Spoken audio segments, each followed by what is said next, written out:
Rafael Advanced Defense Systems has delivered its 1,000th Typhoon naval remote weapon station to the Israeli Navy. That's the core, verified fact behind this story, reported by Net News, a production and delivery milestone for a system that's become one of the most widely fitted weapon mounts on Israeli warships and fast patrol boats. RETENTIONCHECKPOINT, 0 o'clock hook. Single verified fact stated plainly. 1,000 units is a big number for any weapon system. But the more interesting question isn't the number itself. It's what that number tells us and what it doesn't. Over the next few minutes, we'll explain what a Typhoon remote weapon station actually is, why navies have leaned on this category of system for the past 2 decades, and what a production milestone like this one really confirms about a program's track record. We'll also separate what Rafael and Net News have actually stated from what stays, for now, outside the public record. RETENTIONCHECKPOINT 030 resolution Ts. Here's what's actually reported.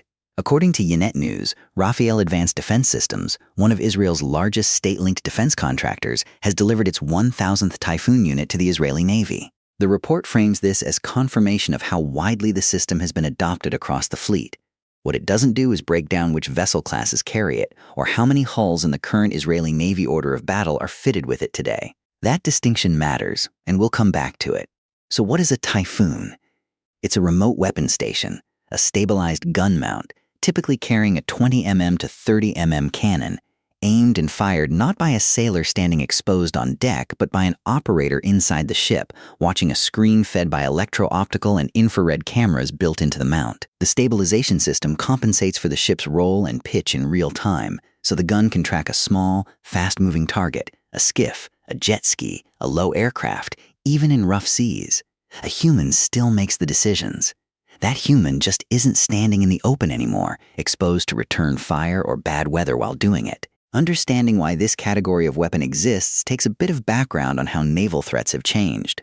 For most of the 20th century, warships mainly worried about other warships, aircraft, and later anti-ship missiles, threats you counter with radar-guided medium and long-range weapons. Starting in the 1990s and accelerating sharply after the USS, Cole was attacked by a small, explosive-laden boat in Aden Harbor in October 2000, navies had to reckon with a different threat.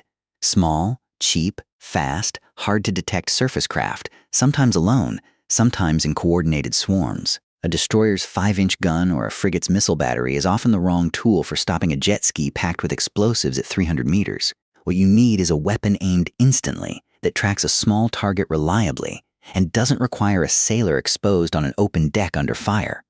That's the gap remote weapon stations like the Typhoon were built to fill. For Israel, this isn't an abstract concern.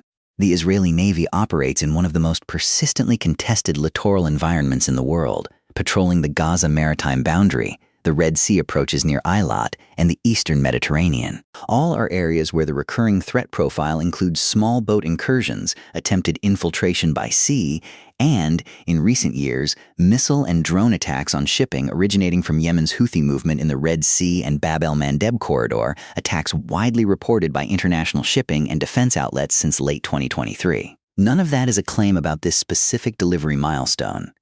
It's the operating context that explains why an Israeli warship or patrol boat would carry a close-in system like the Typhoon in the first place, and why a navy in that kind of environment would order enough of them for a production run to reach 4 figures. I went through Rafael's own public materials and past defense trade coverage of the Typhoon program while preparing this, and one detail stood out. This isn't a new or experimental system being tested for the first time. The Typhoon family has been on the market and in service, per the company's own promotional materials and years of defense trade press coverage since the early 2000s. That reframes what a 1,000th unit milestone represents. It isn't the debut of a new capability. It's the long tail of a mature, already proven product line, apparently reordered, refitted, and expanded for roughly 2 decades. A production run reaching 1,000 units doesn't happen for a system that quietly underperformed or fell out of favor.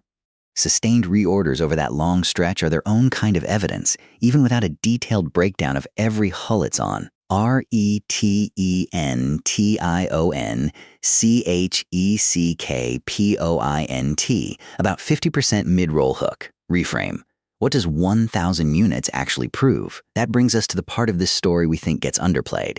Here's a take that might not sit well with everyone. A milestone like 1,000th unit delivered is, first and foremost, a marketing achievement, not a military one. It's the kind of number a defense contractor's PR and investor relations teams love to see reported because it signals reliability and market share to future customers browsing for naval weapon systems well beyond Israel's own navy. That doesn't make the number false, and it doesn't mean the system isn't genuinely effective. The evidence actually points the other way. But hold two things in your head at once. This is a real, reportable production figure, and its primary audience is other navies and governments currently deciding what remote weapon station to buy for their own patrol boats. Here's a question worth sitting with. Does a round number like 1,000 units actually tell you anything about combat performance? Or is it mostly a marketing milestone dressed up as a track record? We'd genuinely like to know what you think, because reasonable people land in different places on this one. Back to the confirmed versus unverified line, because it matters more here than in most stories we cover. What's confirmed? Rafael reports, and Ynet News has published, that the company delivered its 1,000th Typhoon unit to the Israeli Navy. That's an attributable, sourced claim from the manufacturer and a named news outlet. What's not confirmed, at least not in the reporting we have access to, is the exact breakdown of which Israeli Navy vessel classes, whether that's the Sa'ar 4, 5, Sa'ar 5, Sa'ar 6 corvettes, or the smaller Shaldag and Devora-class fast patrol craft that make up much of the Navy's littoral and coastal patrol force currently carry the system, and in what quantities per hull. Also unconfirmed, whether the count of 1,000 includes only Israeli Navy deliveries or folds and export deliveries to other navies that have reportedly bought Typhoon systems over the years. Net News' report, as summarized, doesn't appear to break either figure out, and where a detail like that isn't in the source, the responsible move is to say so plainly rather than fill the gap with a guess dressed up as fact. RETENTIONCHECKPOINT, about 13 to 15 minutes equivalent. Explicit confirmed versus unconfirmed separation. It's worth stepping back and asking why this category of weapon has spread across so many navies, not just Israel's. The United States Navy has fielded its own remote weapon stations for similar reasons, under different program names, on destroyers, littoral combat ships, and patrol coastal vessels in the Persian Gulf. European navies use comparable Italian, German, and Norwegian-built systems. The logic is the same across all of them. As naval budgets shifted attention toward asymmetric, small boat, and drone threats in congested coastal waters, what naval terminology calls the littoral, as distinct from open blue water operations, demand grew steadily for fast-reacting, remotely operated, medium-caliber weapons. The Typhoon sits in exactly that market niche, and its adoption across multiple navies, if the export figures reported over the years by defense trade press are accurate, would help explain how a single production line could plausibly reach 1,000 delivered units. More broadly, this tells us that close-in defense against small, fast, low-cost threats has stopped being a niche add-on and become a baseline requirement navies budget for by default, almost regardless of the size or sophistication of the vessel it's mounted on. That's a real shift from where naval procurement priorities sat a generation ago, when big-ticket missile and radar systems dominated budget conversations. There's a line in Rafael's own materials worth noting, even treated with the skepticism company's self-description deserves. The company positions Typhoon as suitable for everything from small patrol boats up through larger surface combatants, which, if accurate, would explain a customer base spanning very different navies and budget tiers. We can't independently verify every claim in a manufacturer's marketing copy, and we won't present it here as established fact. We're flagging it as the company's own framing for readers to weigh accordingly. So where does this leave us? The confirmed fact is straightforward and, frankly, not dramatic. A defense contractor hit a round production number on a weapon system it's been building for about 2 decades. The genuinely open questions, fleet-wide installation numbers, the export versus domestic breakdown of that 1,000-unit figure, and any independent, non-manufacturer verification of Typhoon's real-world performance aren't answered by this report. We're not going to pretend otherwise by padding this out with invented specifics.